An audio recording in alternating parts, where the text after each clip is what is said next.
everyone. Welcome back to the Jess and John pod. I'm Jess, And I'm John. Hello, JJ Nash.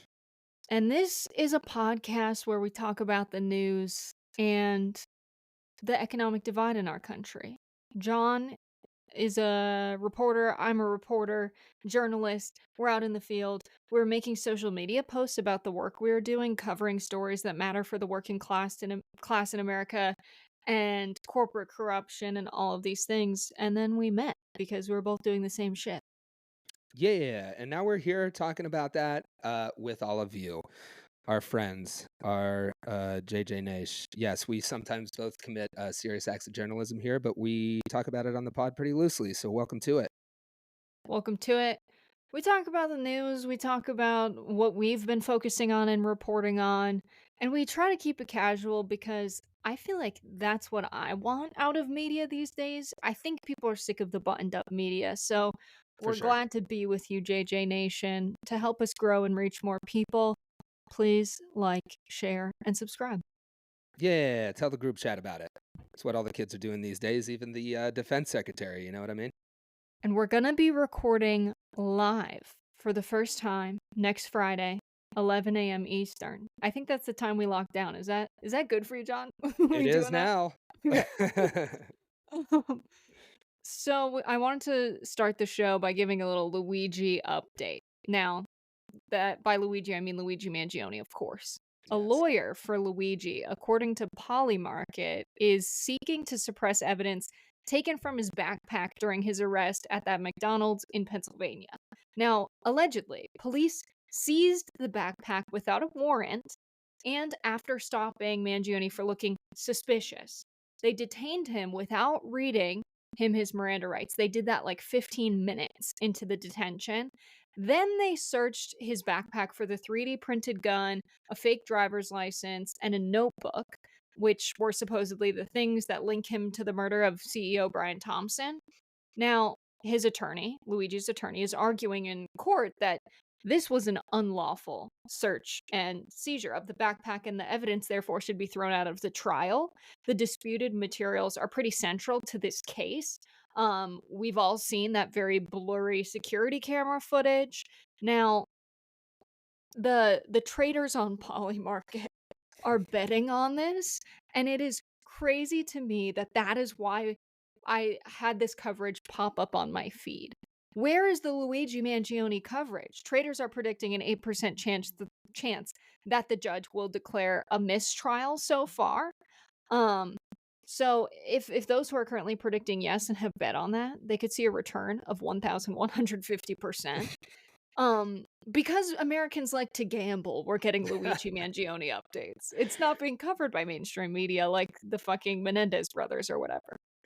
Yeah, and that is a notable admission, I feel like, especially in this political moment. I mean, when you go back to when this was unfolding, it is pretty important to remember just the reaction that this had, because you had people from all walks of political life who, might not condone what happened, but definitely understood how somebody got there. And the character himself, Luigi Mangione, is definitely somebody who is a wealthy scion of a family. Everybody saw that even extreme levels of wealth didn't insulate you from how fucked up our healthcare system was, and they recognized that in this entire act that happened.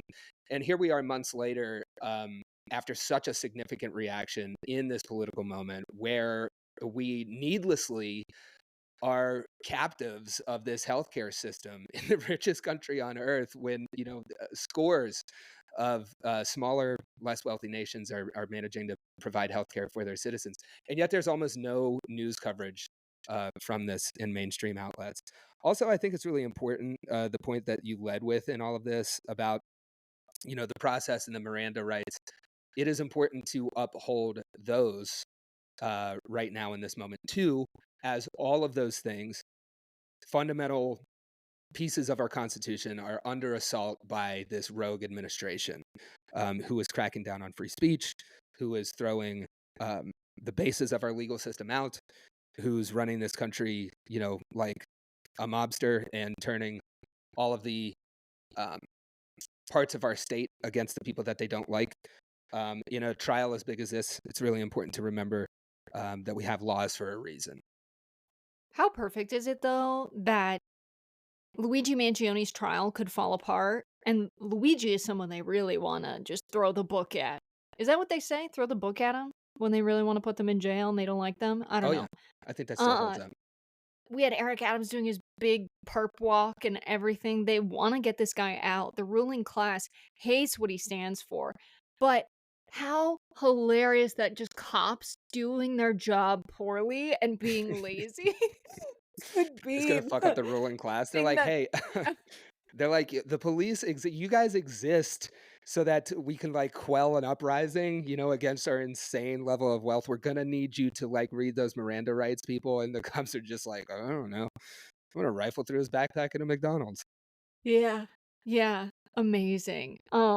So we wanted to cover that at the top because so few people are covering the Luigi Mangione stuff, and we agreed that on this show we will be covering the updates with that case. So look forward to that. In the upcoming episodes, we'll be reporting, whatever the latest updates are.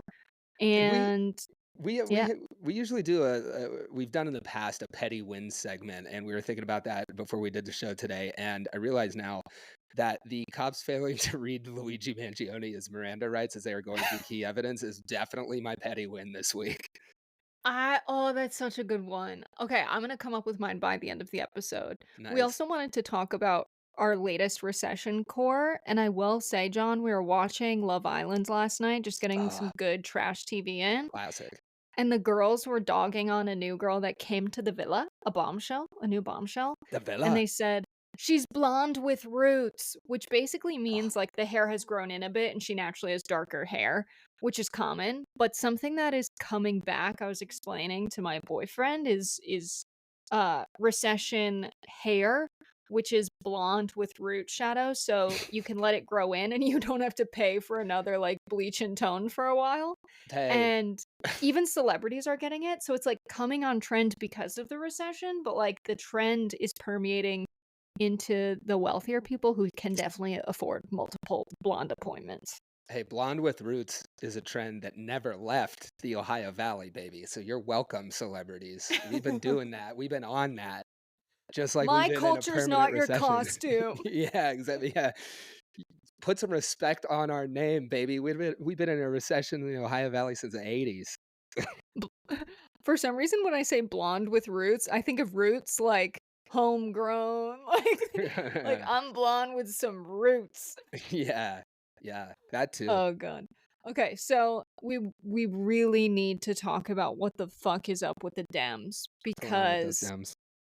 David Hogg is in a whole situation. I mean, I didn't think the Dems would be stupid enough to really push forward. Oh god, I'm hitting my Uh-oh. soda. Uh, to push forward with ousting David over him talking about primarying people. And I've heard an interesting take on this from my buddy Cam Caskey, who's been covering this a lot, another Gen Z person that's now in the podcast space at the Bulwark Network.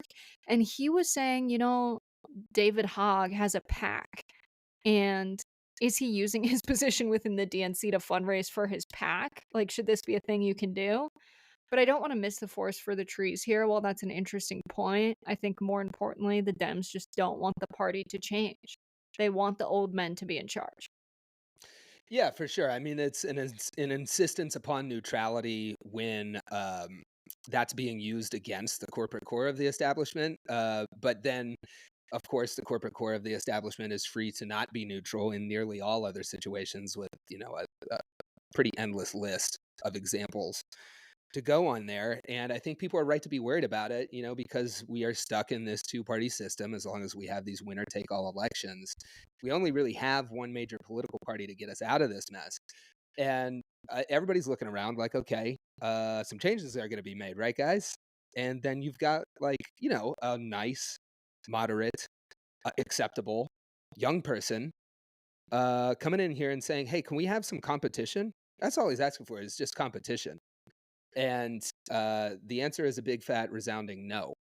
So I think people are right to be worried about this. And also, you know, you could look at David Hogg and be surprised that so much of a stink is being raised about this, but I think that's because he's really touching the third rail here, which is um, the old corporate core of the Democratic Party is going to hold on to power. This is where a movie reference would really come in handy, but I don't watch movies. But like, it's like they're holding on to this orb, and nothing will remove it from their hands. But Hogg is trying to do that, and they don't like it, not one They're bit. turning into Schmeagol with the ring.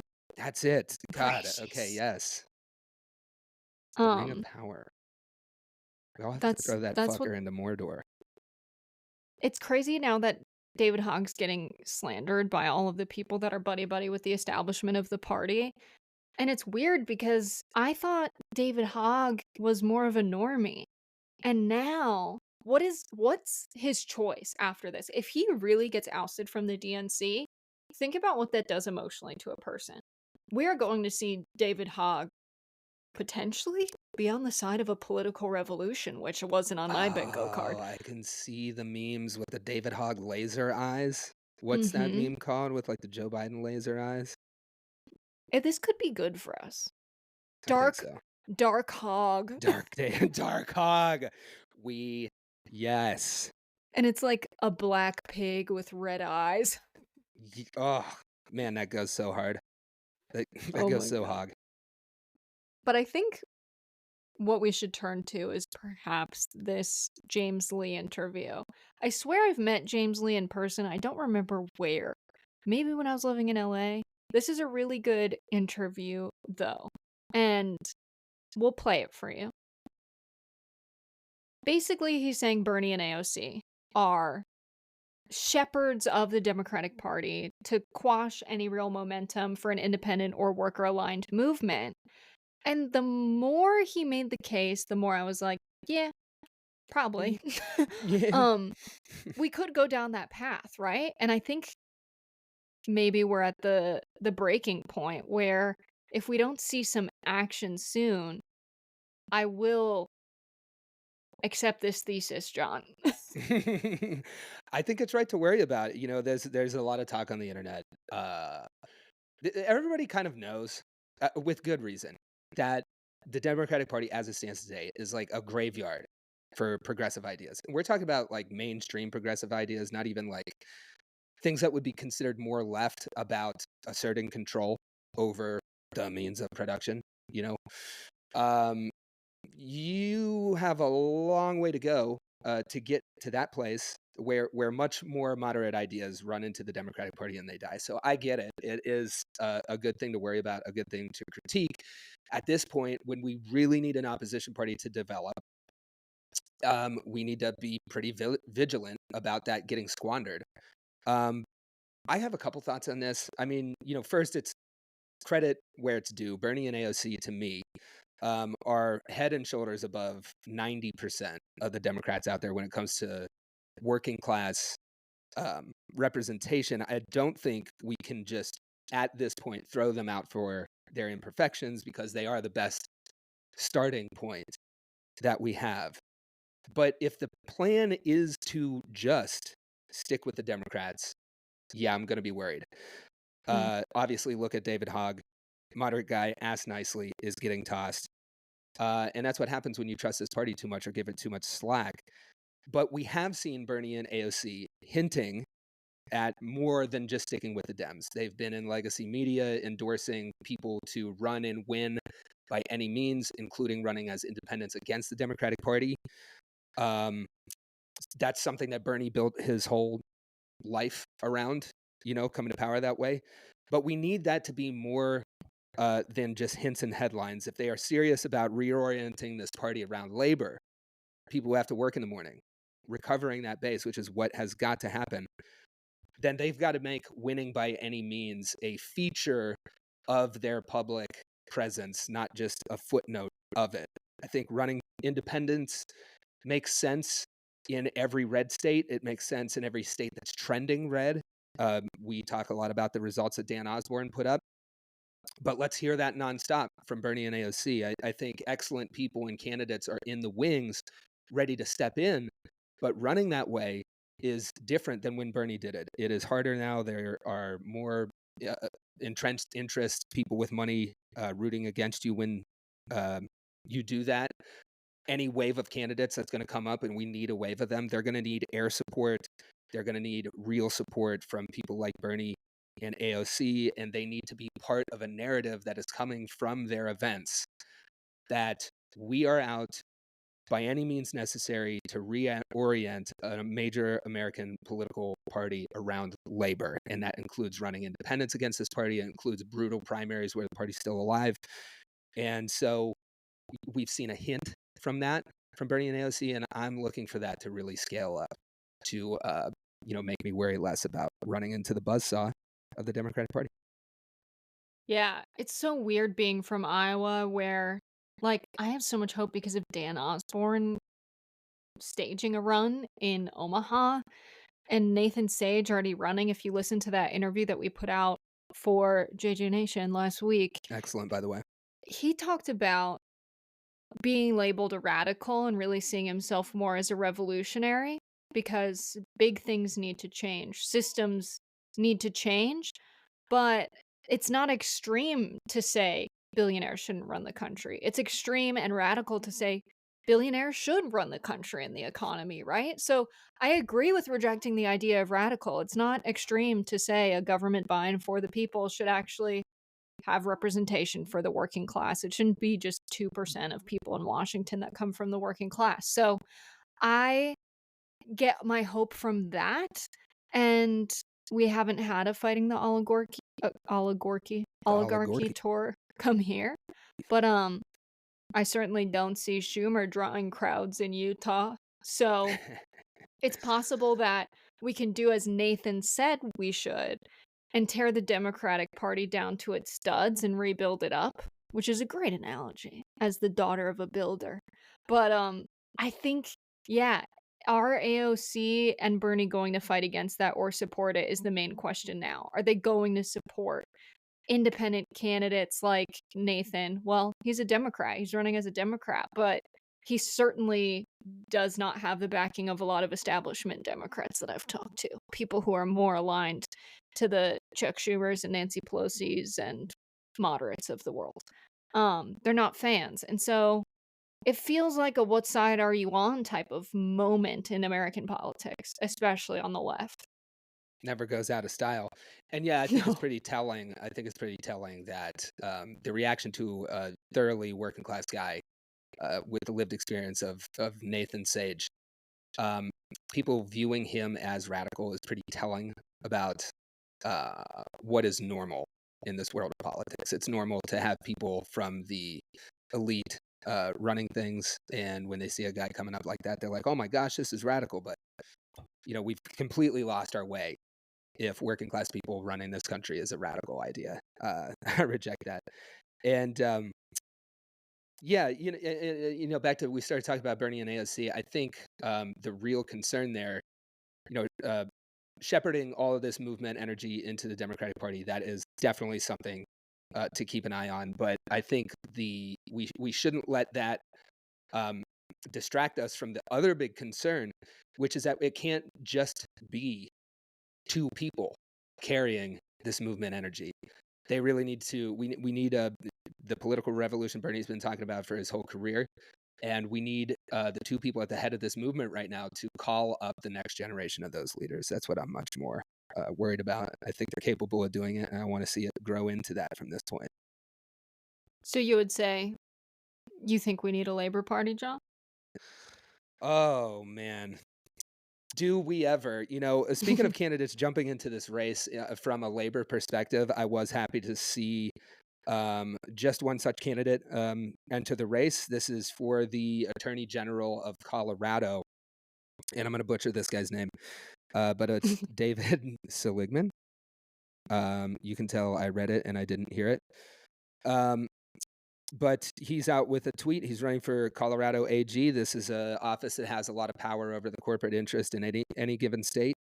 They can influence the direction of law in this country. And he is out saying that this campaign's about reclaiming our power from the billionaires who have stolen it from us, from working families. We will fight. We will win. because we love this country and the promise that it makes, which is the law belongs to us. You've got people from Bernie World supporting this guy, all good signs. But it's part of the thing I keep returning to in every political discussion, which is we need a Labor Party in this country. Full stop. And I don't care how that happens or what it looks like, whether the Democrats collapse and get replaced, whether independent candidates are running directly against them where the party's dead, whether it's, primaries with working class candidates, as long as we reclaim the labor base as the base of the Democratic Party, that is what has to happen. Because another thing I was thinking about, CBS covered this. There's a recent study out that's showing 60% of families basically can't meet their basic needs for a bare bones quality of life in America. 60% of households. Just imagine how many millions of people that is. They are politically homeless right now. But what I keep returning to is that so many people have the shared class interest that is at such a critical point right now that the moment all of those people get on the same page, impossible things will become very achievable in this country. And I think it's important to keep front of mind as things are so bad. But things being so much better is right before us, especially when so many people are, struggling to make it. So that's what we need. We need a Labor Party. However it happens, I don't care. But that's what we'll be working for.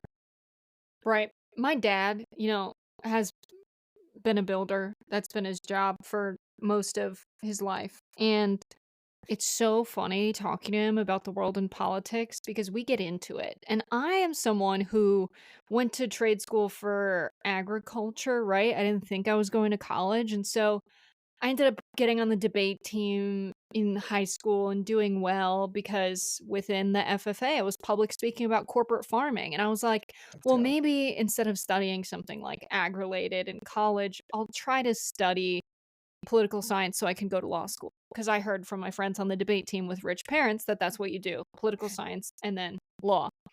Um, Fast forward to me being in political science classes and learning about concepts such as the consent of the governed and philosophical ideals about who makes the laws, why they make the laws, the fact that if the government is doing a poor job, people tend to revolt, and we've seen this throughout history. And now, like, people like my father are talking about these very abstract principles that are typically reserved for political science classrooms. Do you know how pissed off you have to make the working class so they learn To get political science theory? We are Yeah, in yeah, a actually, rough shape right now. that is a recession indicator of the to the most intense degree. Crazy. But, And yeah. I think that's got to be the test. We're talking about a Labor Party here, and it's just the test should be, what are you going to do? If you're wanting people to vote for you, to be taken seriously as a candidate, what are you going to do to roll back the power of billionaires right now? Not just to look good or to sound good or to be better than Trump. I mean, that bar is in hell. But what are you going to do to solve the root cause of the problem of why 60% of these households are not meeting their basic needs? What are you going to do to roll back billionaire power and return that to the working people who are out here learning political science out of necessity? Um, I think that's the question that we have to hold up, especially to candidates on the Democratic side, because if the billionaires are not worried about you, if they don't spend time thinking about how to quash your movement, if you're just kind of a laughing stock to the billionaires, then what are you even doing? What is the point of your party? And I can tell you, as a person that in a red state, West Virginia has very interesting politics. Not so long ago, it was governed by Democrats for 80 years, but now it is the second most red state in the country. I can tell you here, which is why I've been advocating for independent labor candidates to run, The coal interests of the state, the billionaires of the state, they don't lose any sleep about what the state Democratic Party is doing. And that is the case for so much of the Democratic Party across the country. So we'll know that we're making real progress when the candidates that we choose to run, whether they're in the party or out of the party, are causing billionaires and corporate interests to lose sleep. I think that should be the standard. Yeah. And I don't know. People are afraid. Like, they're afraid to challenge billionaires because they get their money and their political career is funded by billionaires. I would like to speak directly to everyone in my comment section lately bullying me into running for office. It's not going to happen. I have no interest in running. I'm pretty comfortable in my position. But for anyone running for public office or currently in political power, to you, I would say, and to all those people in my comment section, um, tax the rich, but militantly. File RICO charges because these Yeah. motherfuckers are paying the working class so much less than their labor is worth. They have manipulated our laws so that they can accumulate and hoard wealth, and people are literally dying as a result of the richest people in our country hoarding resources. Like, criminalize their behavior. It's not that complicated. And if you think about it for a second, when you're coming up with a plan of what to do with these billionaires, discipline like them like they discipline the poor.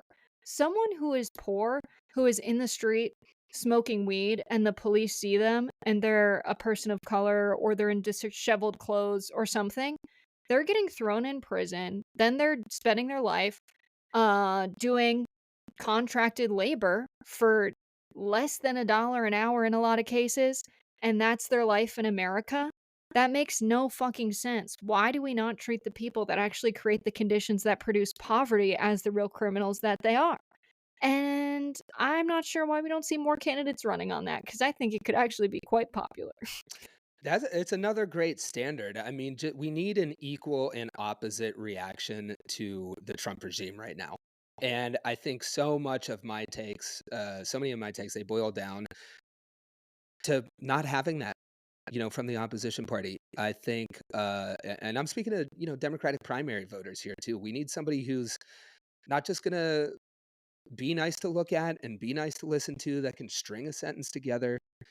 We need an equal and opposite reaction to Donald Trump. And what are they doing? I mean, they're they're kicking millions of people off of Medicaid. They are absolutely gutting the federal workforce. They're waging war on everything that stands between bloodless corporations polluting your water and you drinking the water.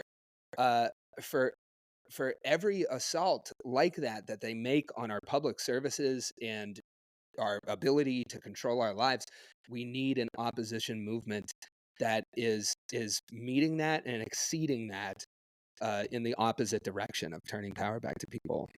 So that's what I'm hoping materializes. And it's like, man, such a great point about white collar crime going unpunished. Like you can go like take a piss in the wrong place and get a charge for this. But if you like dump 500,000 gallons of toxic shit in a river, it's like a news story. And that's insane. That's insane. You can murder one person and go down for that, or you can murder 200,000 people, in the Middle East, and then it's just written about. We need a complete reversal of how things are run.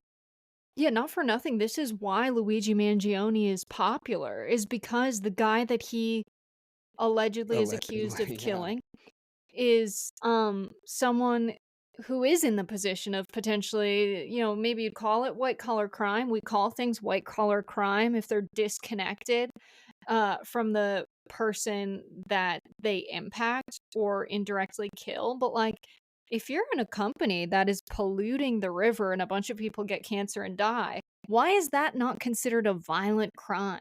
The idea that white collar crime is uniquely not violent because it's done from, like, boardrooms is ridiculous. It's more violent. A lot of people that are labeled violent criminals, like, hurt one person or are accused of hurting one person, whereas these super rich guys are responsible for the deaths and suffering of millions. And so, I think that's why when we hear someone like this guy running for AG in Colorado, Skelliger, whatever's David David, Skelliger, call into the show and tell us your name. please. But saying that the law should be for the people, I think resonates so much right now, specifically for that reason that we're seeing they don't match up the destruction being caused. Hey, you know Um, what? What a perfect segue into my fandom for country music. Chris Christopherson and his song "The Laws for the Protection of the People." You can hear that JJ Nation as one of many banger tracks on the Hollers Country for Commies playlist. The Laws for the Protection of the People. is this a playlist that you have curated on Spotify? It is a playlist I've curated on Spotify for all you people who were introduced to country music when Toby Keith was singing about breaking a boot off in the ass of the globe. That is not fully representative of country music, which was the original anti-establishment, anti-elite anthem. So you can find all of those classics in Countries for Commies. And now I've got us into a rabbit hole. How do we get out of this, Jessica? How do we get out of this? Well, I was at the Pete Buttigieg rally and I was behind a guy who had a Dropkick Murphy shirt on Yes, that said like fighting fascists since like 1970 something. That was cool. Um, there's a place for music in the revolution, man. for There sure. always has been. Yeah. We're gonna try and get some musicians on the pod actually, which will be fun. Cause we need to marry culture and politics again. And I was listening to some fucking neo-libs talk about that, and I'm like, "You guys are so disconnected from the actual culture. Good luck." You're Anyhow, repelling people who would like to have a beer with you. just disgusting. So I don't know what I was expecting from Pete's first public appearance since the Biden campaign. I was really curious to see if he would break from Biden, and he did. He talked about the party making a big mistake, telling everyone the economy was great when they didn't see it that way. For them, it wasn't great. And he said it's like being married and saying, "No, everything's fine. I'm totally happy to your partner," when like everything is absolutely not fine. And they're like, "What the fuck are you talking about? Come on, man." It was a good analogy and good to see that he's breaking from Biden. But other than that, I wasn't very surprised. I don't know what I was expecting, John, that he would like come talk to the vets of Iowa and be like, "Our country's being taken over by fascists. I'm forming an army. Me, Pete Buttigieg, needs all of Yes. your expertise to fight against Trump." Like, I don't know, I was hoping for something more fiery, maybe not that, and I didn't get it, but that's okay because I honestly didn't think anyone that was a leader in this administration was gonna be part of the movement that saves our country, if I'm being entirely honest. So, people were libbing out. It was mostly an older crowd, but again, it's a veterans town hall, so of course it was. He did get a standing ovation from someone who just stood up and said, "I am so grateful to be standing before someone who speaks in complete sentences." Yeah, yeah, see that's the thing. We deserve much better than that. And you know, I want to say a couple words about this because I have a ton of friends who are big Pete Buttigieg fans who are really counting on him to come through in this moment. And you know, I get why people feel this way. He is young, and what a relief, you know, because every one of these people subjecting us to this terrible shit is like dying while they're doing it. So, you know, when the bar is that low, it's like, okay, you're young, you can string a sentence together. Please save us. But people, we deserve a lot better than this. And why I have reservations with Pete Buttigieg, and I'm willing to let those go. I'm willing to let the field of candidates prove that they're going to stand up for the 60% of people not meeting their basic needs right now. I'm open to Pete Buttigieg putting action to words. But what gets me about Pete Buttigieg is you've got a lot of people who could be candidates who bring working class lived experience to this. And you can be a working class champion without that lived experience. But someone like Pete Buttigieg went through McKinsey Consulting. And if you don't know what that is, there's an entire suite of professional services that serve the largest companies and the people who run them on earth. All of these companies right now, by the way, that are, you know, making up the billionaires in Trump's cabinet, that are donating to his inaugural fund to get his administration to drop white collar crime charges against them. these kind of actors are the clients of consulting firms like McKinsey. That is not damning to everybody who works there. But if you're seeking to be president in this moment, I think we need to hear a lot from you about what side you're going to be on, about why you chose that route to go with in the first place, because we don't have a lot of time to find out that someone wanting to be president for the benefit of working people isn't fully committed given their background. So that's what I want to see from Pete. Yeah, he did have a really sober analysis as to what the problem is, which is scary because I didn't hear a solution other than that the Democrats need to focus on something positive. What are we fighting for? What do we represent? What's the world we're bringing to people? What are our key policies we're fighting for in America? Rather than we're anti-Trump, we're anti this, we're anti that. That it can't just be we're voting against this, but actually what are we voting for?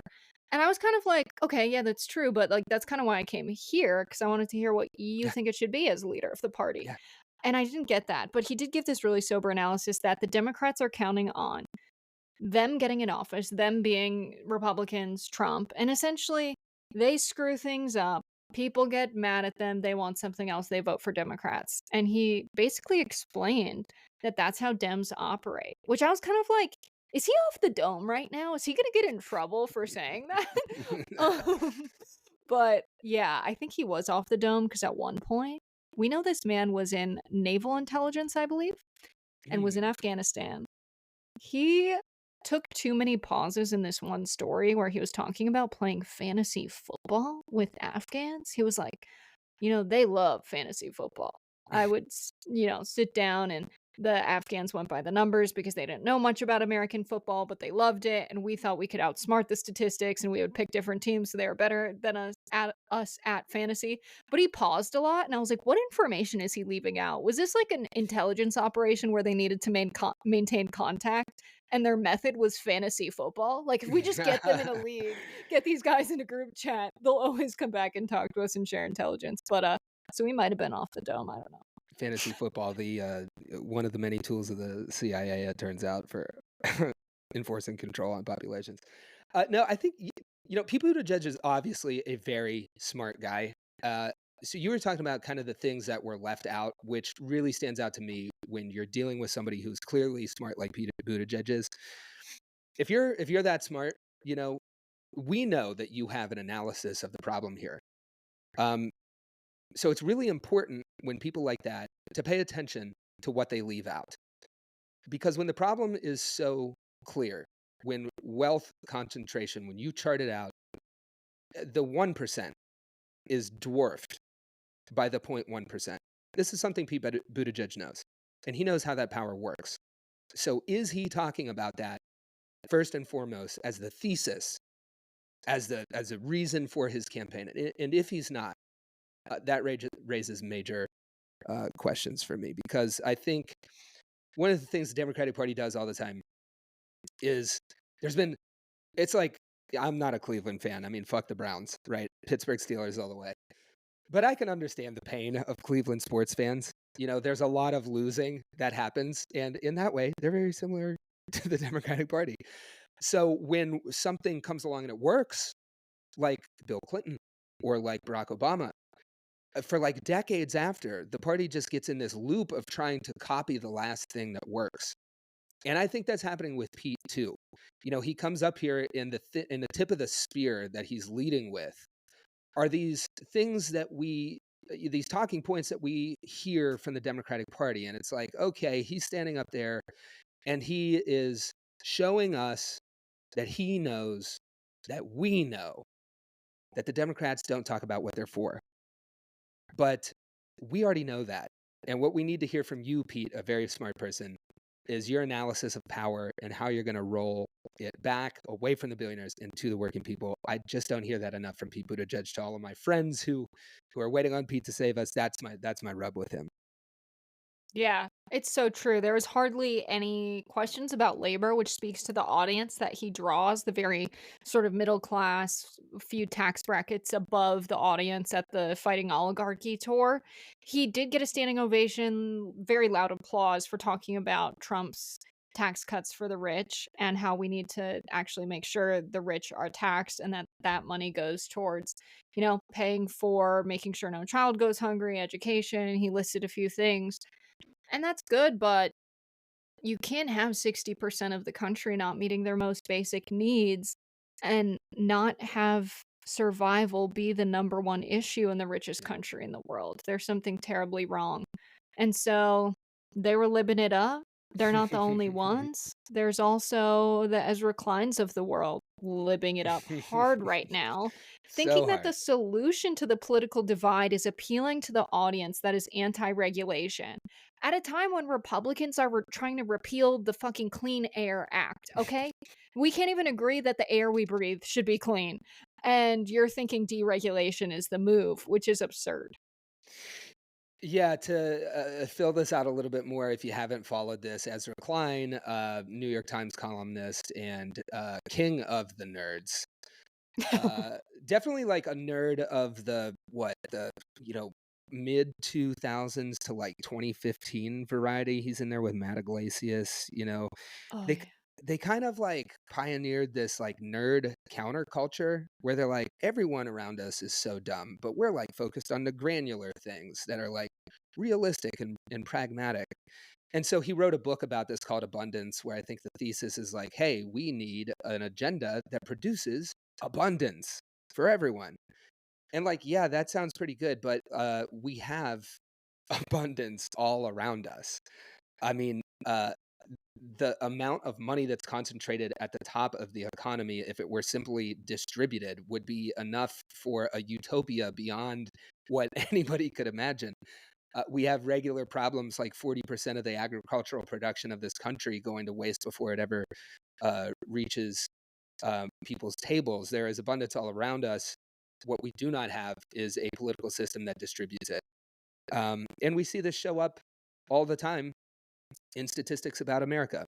Like we keep mentioning this 60% of households in that recent study not meeting their most basic needs at a time when we have billionaires that literally the top 1.1% is more concentrated than the Gilded Age, an age that is held up in history books and lessons as the poster child for how bad inequality can get. It is worse today in the top 0.1% concentrated of wealth. So the abundance is there. And what's missing from this discussion about Ezra Klein's book uh, is that we have no mechanism to distribute it.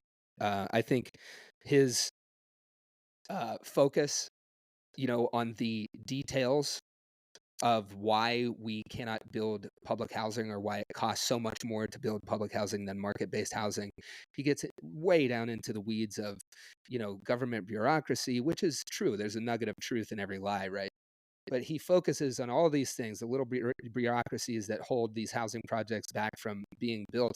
But he makes the omission about the abundance that exists and not being able to distribute that. And it's an omission that's so large as to be hilarious, which was my main takeaway when he went on the Majority Report with Sam Sater to discuss this book. It's like that was just never something that was talked about. There's a problem with this group of people. I like that you say the king of the nerds. It's definitely a It group of really is. folks from like, I don't know, the financial crisis that were like, well, actually, there's nuance to everything. And it's like, oh, fucking K. And then they say something that has nothing to do with regular people's lives or something we should even be focusing on. It's like, yeah, there's nuance, but that's totally not the details that are important. Um, and they become so smart that they're stupid, where Yeah. they genuinely say things like, um, yeah, I think they worked really hard for their money, so they should be able to keep it when they just described a problem that is the product of intentional scarcity and the hoarding of wealth and like redistribution's the most obvious answer. We need to just ask these people the obvious questions that they forget because they're stupid, which is why should those people have so much more resources and money than everyone else? Why do they deserve it? Why do they uniquely need $1 billion. Tell me what's so special about them that they need it and what they're doing that's so good for everyone else that we should let them have it. No Yeah, one has a good answer to that. no, they don't, and when they're confronted with that, because I've heard people like Ezra Klein be confronted, occasionally with things like this, and their and their answer is like, "Oh, well, you don't live in reality. You're not talking about things that are possible."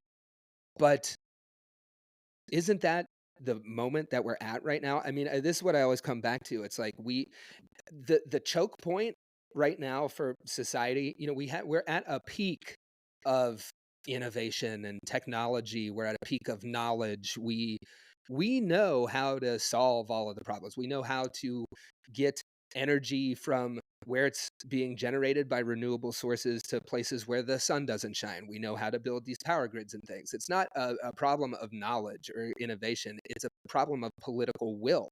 Yet we're never talking about assembling political will to put the knowledge and technology at our disposal into production and servicing the needs that are currently going unmet in our society. We never talk about building the political movement to make that happen. But now's the time to do it, I think, more than ever. Yeah, they don't want that political movement to be built. That's the whole thing. I think when Ezra Klein is like, "It's not possible. Wanna bet? Do you double dog dare the working class to Yeah. pull a France right now?" Like, I just Let's I get don't real even know. Francie in here. It's like, have you talked to a working class person recently? Because 'Cause they're, like, ready to grab a pitchfork, Ezra Klein. Um, yeah, what a nightmare. And I think the people who believe that, like, Trump's overstepping is going to bring the political revolution are also people who are libbing out too hard.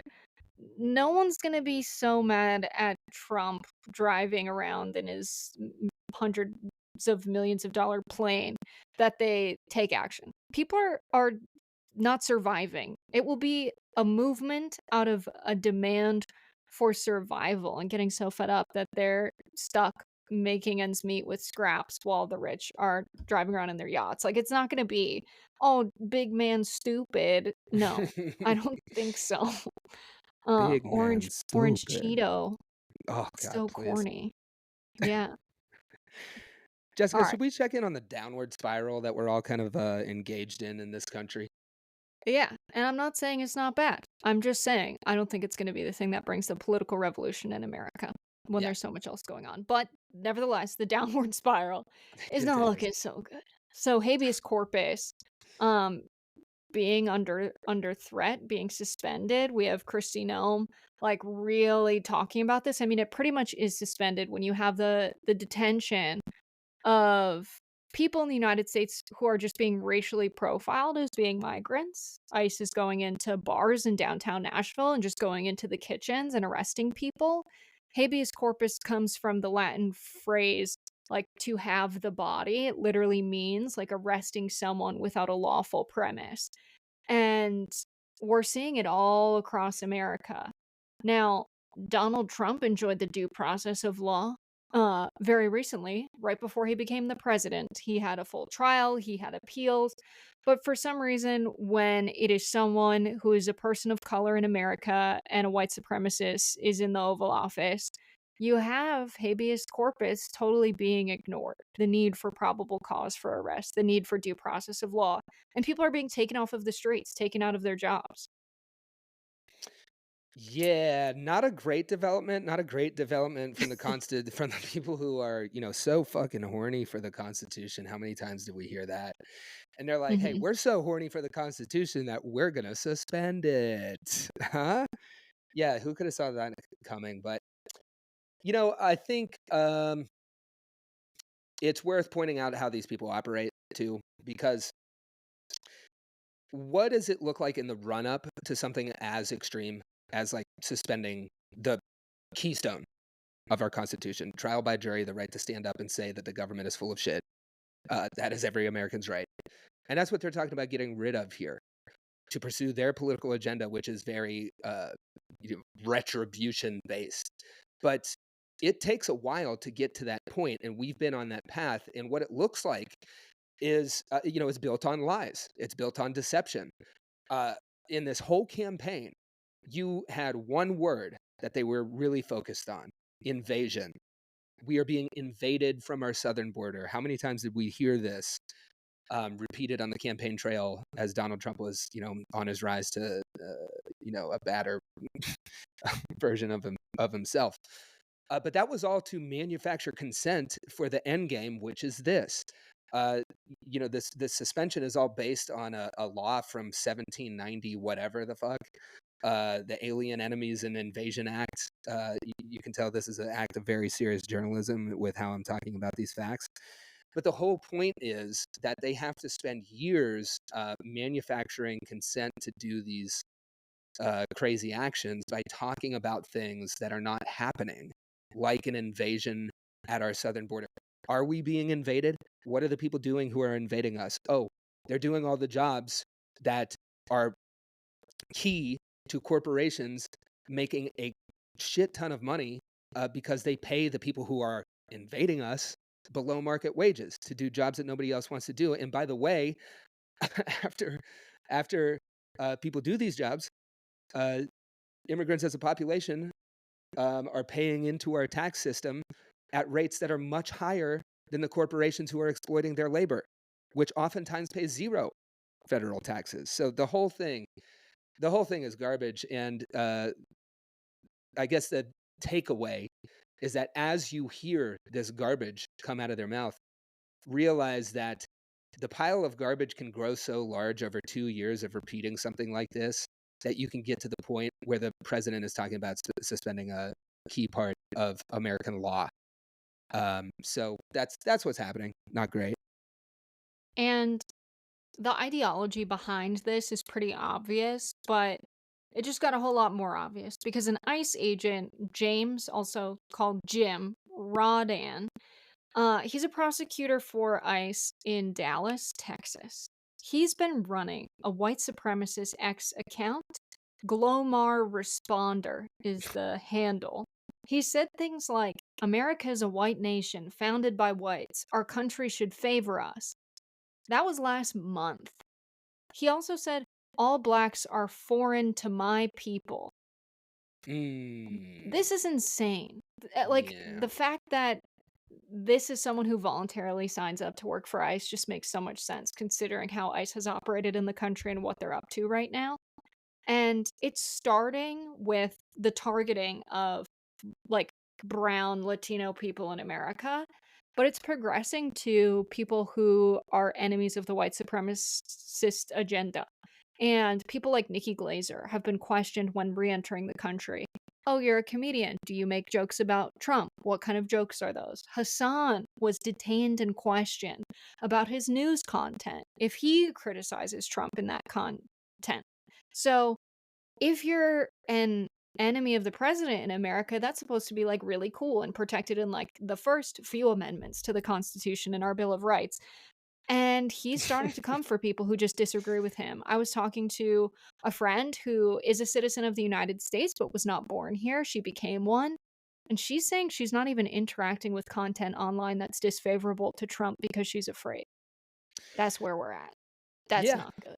Yeah, and that's the attention. You take someone with a profile like Hassan Piker, everybody's favorite left-wing hot boy, and then you detain him at the O'Hare uh, secondary interrogation facility, wherever that is. It's probably behind Cadoba or some shit because all of this decline is kind of married to like just ridiculous parts of our society. But anyway, I digress. The point is to chill speech. I love how I love how our Constitution, like right up front, is like, "Hey, Americans, you should annoy the president. You should be suspicious of your government. You have inalienable rights by like being on this land, and they're right here in the founding document." And now, when you do that, the government's coming after you. And here we are sitting making a podcast, and we're really not that far removed. We over the months that we've been doing this, that we've been living that all of us have been living under this administration. It started. We talk a lot about the first they came for X quote, right? First it was pro-Palestine speakers on college campuses, um, married to legal residents, using their free speech to speak out against the genocide. They came for those people. Then it was people with tattoos that could be people with tattoos. You know, the gay makeup artist who is currently in CCOT right now. Okay, now it is American citizens uh, with popular media channels critical of the president. Yeah, so there it is. And it's all kind of based on this is what the garbage turns into. This is what happens when lies aren't really called out, and this is what happens when you don't have an opposition party strong enough to oppose it. And then we have this news story of Trump bringing people into the United States, white South Africans, The also called people whites. who are Afrikaans. I don't doubt this has something to do with Elon Musk, who was born and raised there and whose family has spent a lot of time there, aligned with sort of the white supremacist Afrikaner movement. But it makes no fucking sense that white people in South Africa who have displaced black and colored South Africans from their land, those people now live in townships outside of the city where they don't even own the land that their house is on, because they would have to fill out paperwork with the city, with the state, that's in English, and they speak mostly Xhosa or Zulu. They can't do English paperwork, a lot of them.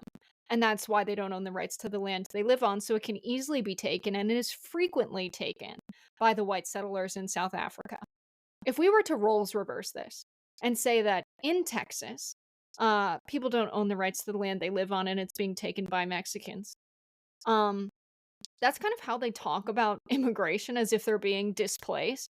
But for some reason, in South Africa, the perpetrators are white people. And they're saying that these people are victims of violent displacement when in fact the opposite is true and has been true for hundreds of years. It becomes so obvious that this is about white supremacy, because in South Africa, the illegal immigrants are the white Afrikaners. But for some reason, you're protecting them. When in the United States, you say it's all about illegal immigration, that's what you care about. No, it's obviously about white supremacy, because the only common thread here are that the people whose side you're on tend to be the white ones. Like, it's so painfully obvious. And yeah, there's crime in South Africa, there's crime in the United States, people's houses get robbed and stuff. But is there a movement of like militants taking white people's land? No. It's so crazy that they just flip the narrative to the complete opposite of the truth.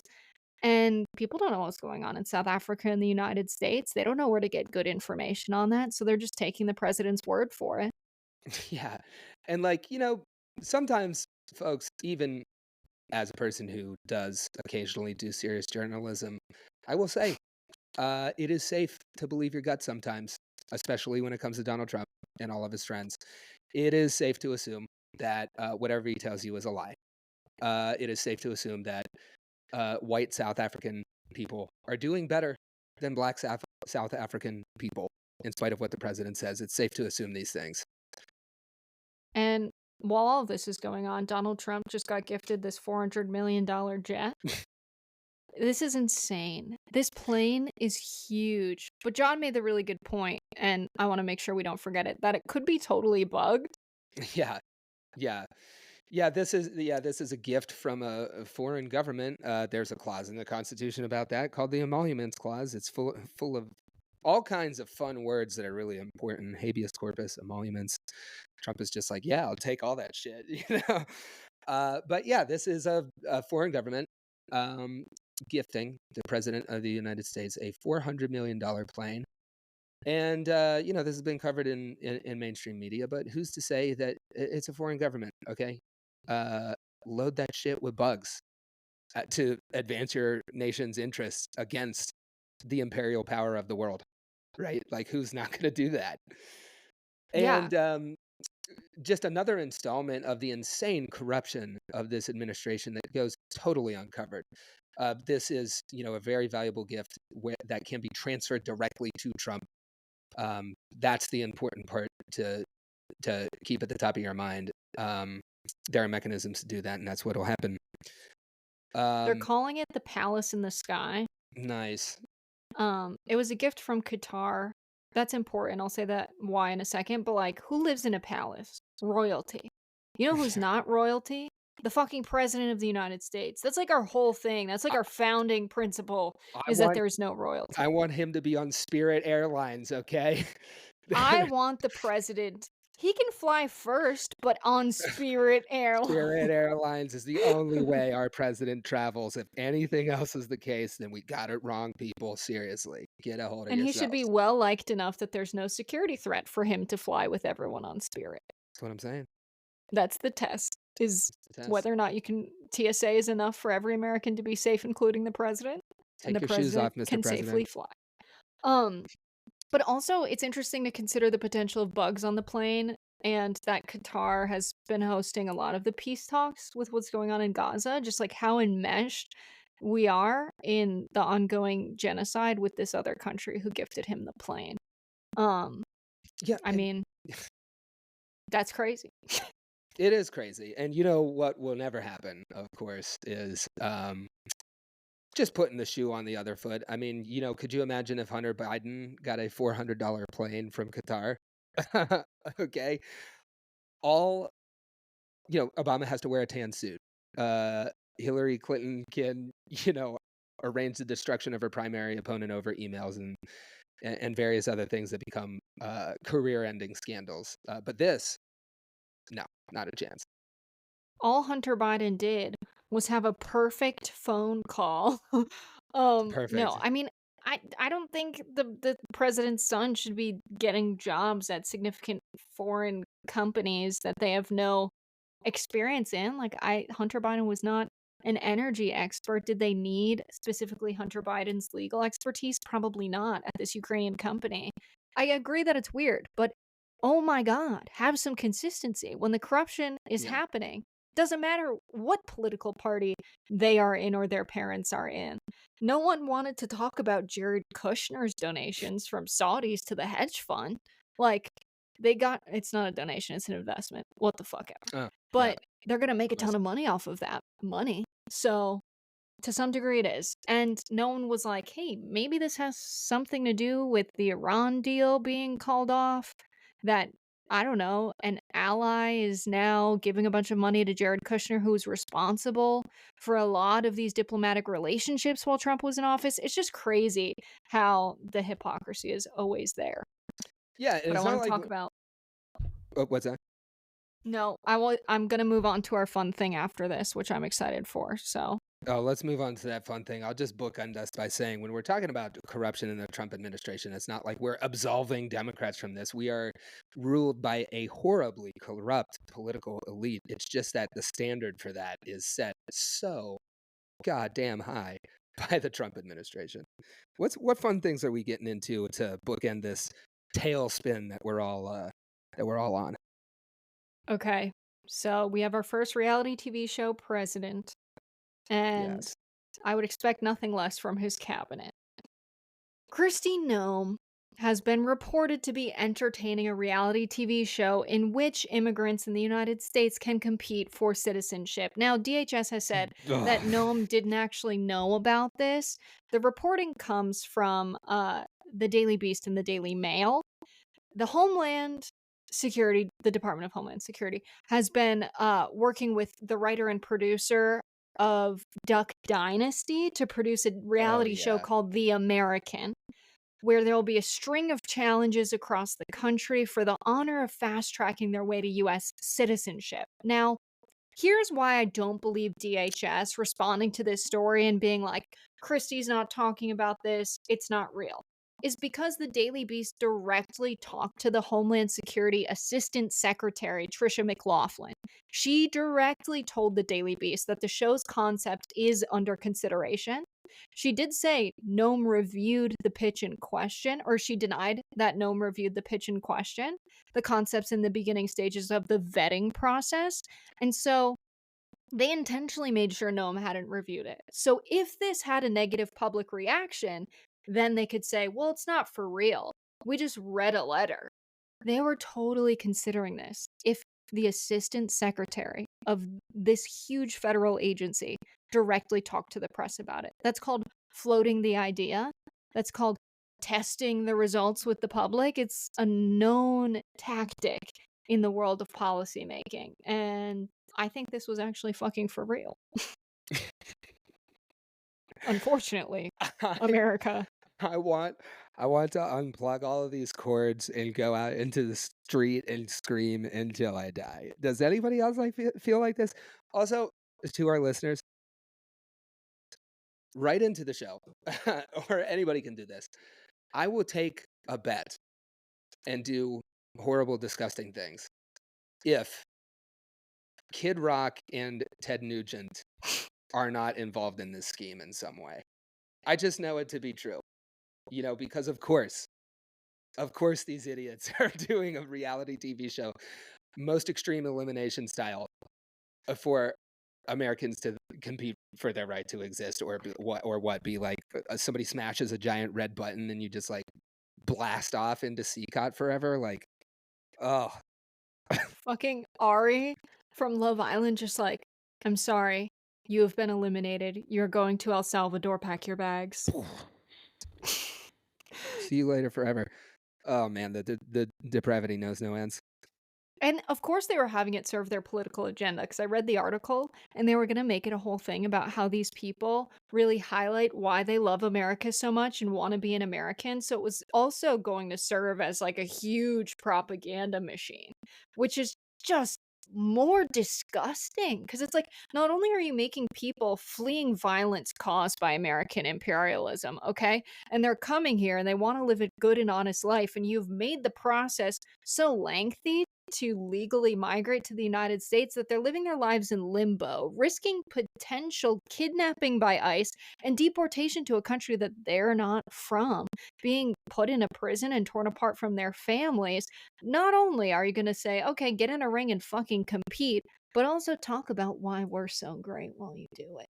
You know what? What? You know what? I changed my opinion on this. They have something. They have something good here. They have something really good here, and I can see it. It just needs twisted a little bit. We need to switch up the characters so that it's Jeff Bezos, Elon Musk, and Donald Trump competing for their right to stay out of CCOT, actually. And I think that show uh, would be both enjoyed and consumed wildly by the working class of this country that is being tortured by these people who are basically the equivalent of the kid burning ants with a I can magnifying totally. glass. Yes, So I you know can what? Let's see run that. this. I want to host this. I want to be like, Oh, this totally. week, billionaires, America voted for their favorite. So we will now see who has been redeemed from the gulag and who has been damned for another 10 years. Jeff Bezos. America. Jeff Bezos has got to rip 1,000 tissues out of a box in under 30 seconds, or else we blast him off to Mars. The I would. challenges should be dumb as fuck. Oh, hell yeah. Jeff I want Bezos them to has. chip rocks. Yeah, that'd be good. Elon Musk has to drink 24 eggs, or we will Wait, send him to space forever. Larry Ellison today is doing the cinnamon challenge. No. Mark Andreessen eats a pint of nutmeg. Oh my god, I can't. I want this so bad. Put a If Scottish Gen Z announcer does on the there. revolution, it's gonna be so much fun. Tonight in the villa, Mark Andreessen. Oh my god. They're on Stop. to it. I need this. America needs this. America needs this. But then also we can have like re-education sessions and then they go in the Ooh, direct to camera confessional where they talk yes. about what they learned. So today we read Marx and like he actually made a lot of good points and I I wish I'd read it sooner and I overlooked it. And then the other people, it's like fucking Warren Buffett and Bill Gates. They're like, I think she's just saying it for the camera. It's like, I don't think she's actually. Real office confessional style. Yeah. Oh, that's so good. John, It's time. are we a wrap? I think we're a wrap. JJ Nation, it's always good hanging out with you.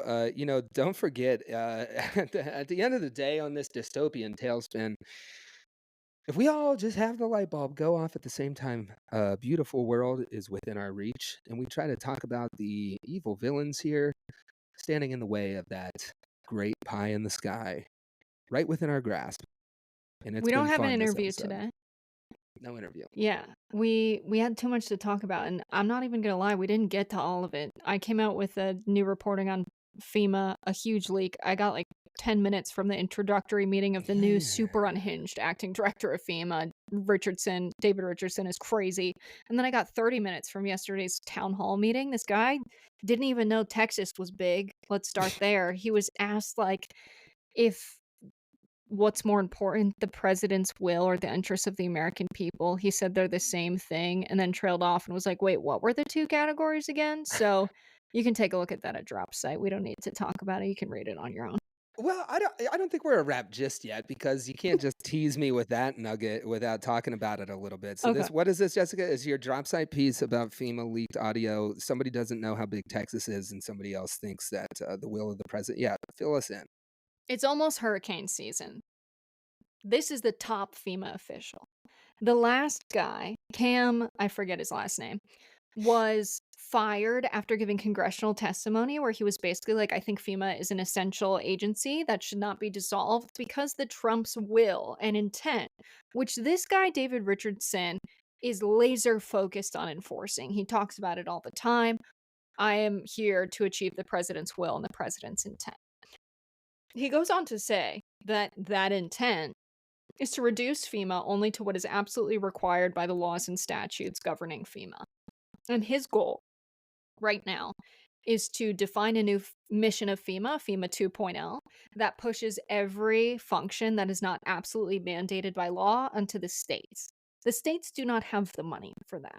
So they're saying this is being done to save the American people dollars, and in the name of government efficiency, there's nothing efficient about Hurricane Helene coming into North Carolina, and then the state of North Carolina has to come up with the funds all of a sudden to pay for people in boats to rescue folks from their houses where the surrounding area is flooded. That kind of timeliness is going to make our response to storms not only more expensive in terms of recovery, but also nearly impossible to get done in a timely manner when timeliness is of the essence to save lives in disasters.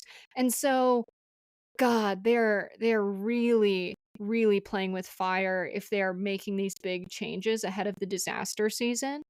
In this leaked audio, he talked about not really having a full plan for the 2025 season. And so he said, we'll never have 100% of the plan, but I think we could get like maybe 80, 98%. Ridiculous. It's ridiculous. And listening to you talk about that, I thought of my own piece that I did when another climate fueled disaster dumped a bunch of rain on southern West Virginia and wiped out towns there. Did a piece with More Perfect Union about that. But the FEMA response is atrocious, and I think here again, through your reporting a drop site about the guy running this agency, we see another example of what's happening in every single facet of American life controlled by this Trump regime, which is they're just transferring institutions that are supposed to serve the public. They are transferring the money and power that is intended to serve the public into private hands where they intend to have their friends charge us, nickel and dime us through the nose to survive, to have a disaster response, any at all, in a world where it's already inadequate. And here they are doing it again. And you can expect more of it until we, depose these people, really throw them out of power. I will say something, JJ Nash, that is only for you. I'm not going to say this anywhere else. Is he told this story about Texas, finding out Texas is big. And he says, my girlfriend in Texas with big red hair, she's a Texan. She said to me, Texas is bigger than Spain. I didn't know that, so I looked at a map. Texas is huge. Now, I want you to remember the description of the girlfriend. Big red hair, lives in Texas, okay? When I was in graduate school, and I told this story to PBS one time. It's on their page, PBS Student Reporting Labs. You can watch this. It's from weeks ago. And this meeting happened yesterday where he said this Texas thing with the big red hair girlfriend from Texas.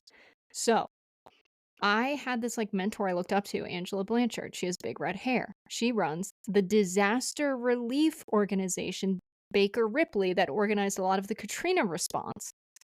She lives in Houston. She was an inspiring person. She's done a lot of cool shit. So I was like, what do I do when I leave grad school? Let's sit down together. I don't want to stay in the policy lab I'm at. I don't like research.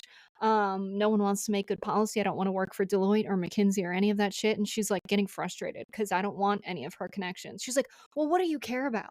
And I was like, the truth. And she was like, there isn't one. And I said, what? She's like, it's all subjective. There is no real truth in the world. Fast forward, I'm a journalist, a job laser focused on exposing and finding the truth. And then it comes up that this guy's girlfriend is a woman from Texas with big red hair. And he's the head of FEMA for disaster relief. What are the odds it is the same woman? It was a What? weird full circle moment. And I It really think it is? could be about her. That's crazy.